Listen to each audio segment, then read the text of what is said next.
L'David Avdecho Simcha Li'atzecho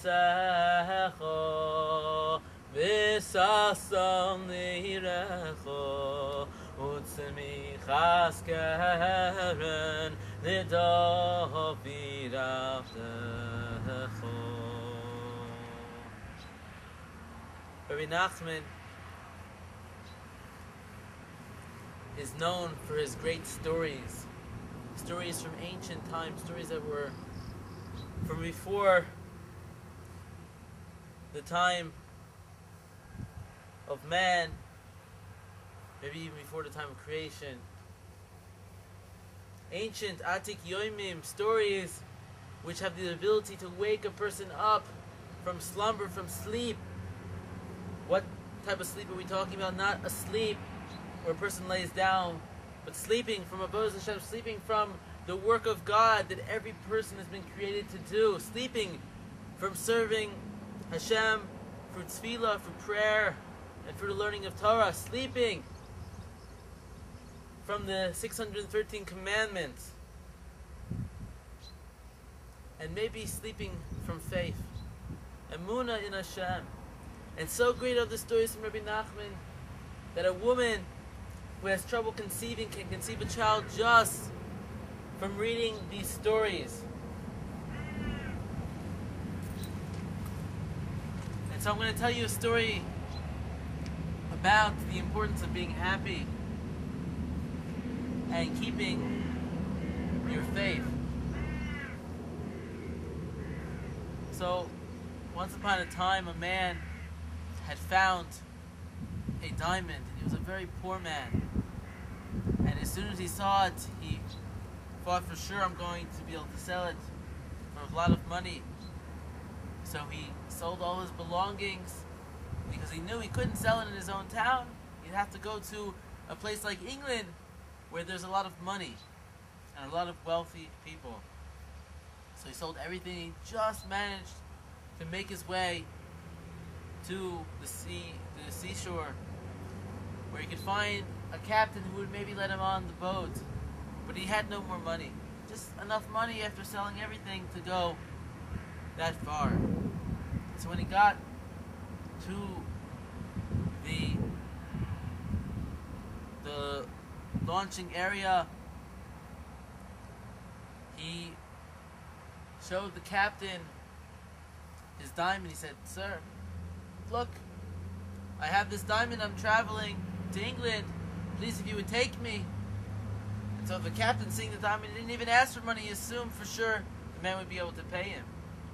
So he got onto the boat, and along the way, he was served delicacies, and the man knew that he should, if a person eats good food, they digest well, and they digest the food well, and they're healthy, and they're happy. And so he ate very well. They gave him the food for free. They treated him with great respect. And then the captain also sat down with him and ate meals together with him.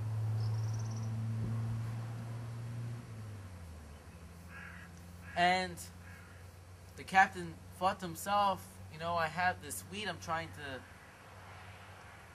to sell, and I want to sell it in England, but I don't want the king to hear about this, because he might think that I'm treading under his ground.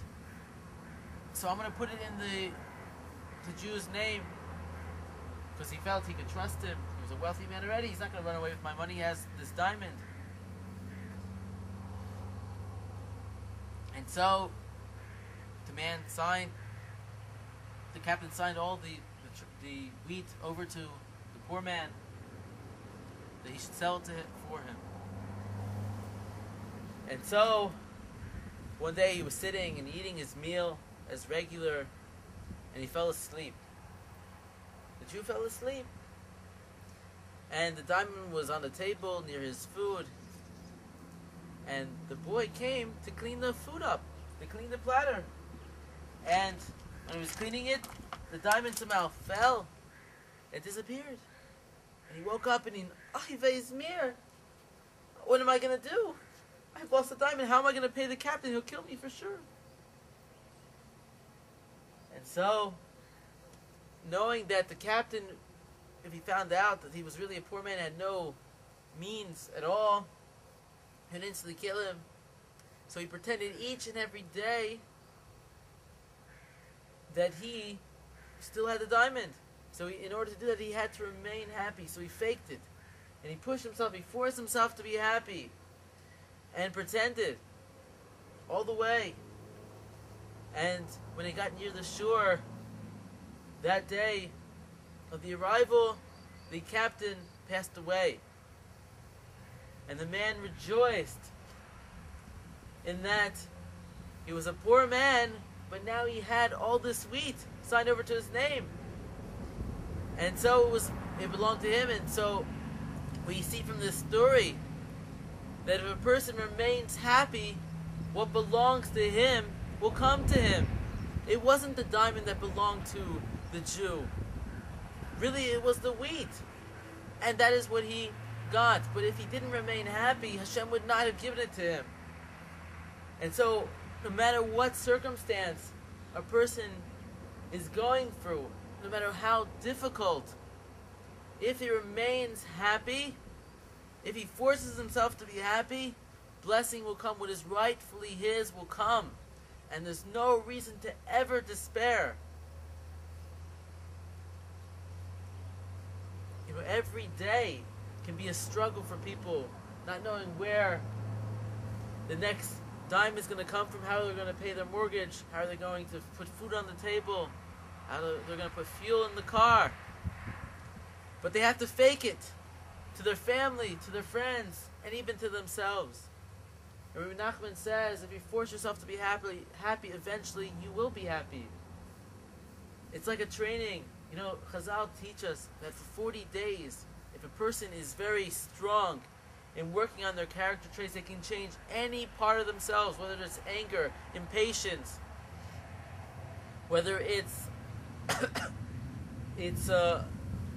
craving of some type of materialism. If for 40 days you're very strong not to keep away from this character trait, then the 41st day you're going to be a new person, and that character trait can be totally gone from your body. You know, we're giving up hope all the time. We think, how am I going to, I know what's wrong with me, okay? I'm not one of these people that doesn't have self-reflection. I know what midos, what character things I need to, what character traits I need to work on in my life. I know my sins.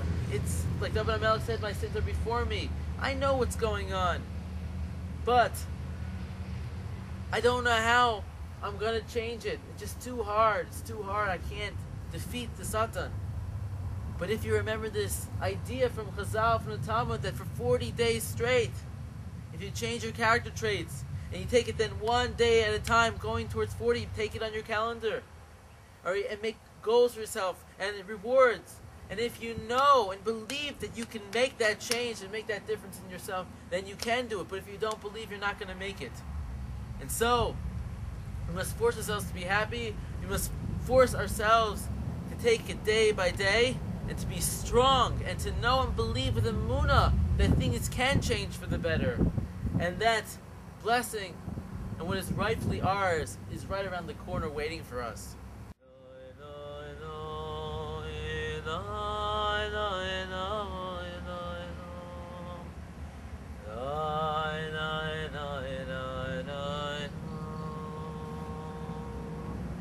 I know